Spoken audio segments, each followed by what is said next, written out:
Oh, slumber parties. Oh, we used to have the best slumber parties. Yeah. And then the guys would go have those campouts over in Kenwood, and they would come and throw rocks at my window. And my dad knew who it was, and he'd flip that light on, and they'd scatter. But as far as, our slumber parties were great. We used to have, I've had one, we'd had 20 kids, 20 girls. Slumber parties. Had loads and loads of slumber parties back at that time. I don't think girls do a whole lot of that now, but we had them at my house. We had several at my house because we had a little small house outside of our house in Flatwoods, and my parents would go out and sleep in the little house, and they would give us the big house. And I can remember Cammie and Brenda singing all night long. I mean, all night long they would sing. We just had a wonderful time with that. Oh, the skating rink. The skating rink. Went there every weekend. The best thing that we ever had in our area was when we had the skating ring, and everybody went there in Flatwoods, and we would go to the skating ring and dance. It was just wonderful.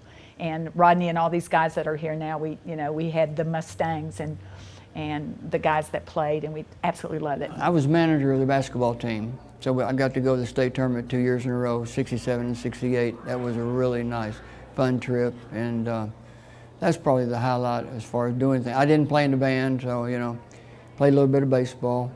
But the trips to Louisville, staying in the Brown Hotel, back then it was a big thing. We always went to the Outpost and the BBF and Bluegrass. Remember how we went back and forth between all those? Remember doing that. I wasn't much of a mingler. I did a lot of church, and I was in Girl Scouts. And I played the piano too, so every opportunity I had, I would help people with the piano. And I liked the library, of course. I even worked in the Boyd County Library. My family was a member of Tranquiland Swim Club, and I swam on the swim team at Tranquiland. And I was a lifeguard and a swimming instructor, that kind of stuff. And I still swim, and here I am 68 years old, and I still swim competitively with masters and senior games, and it's good, clean fun. Being into other musical groups, one with other 68 grads, Scott Bryant and Cammie Lynn, who is now Cammie Bruce. And it was interesting because Mr. Firestein, on many occasions, would contact us through the intercom system to see if we could come to the office, and he would take us out to like the Lions Club or the Rotary and let us sing a couple songs. So we almost felt like rock stars at times because we were representing the school. In the summertime, there was a group of us. This was great.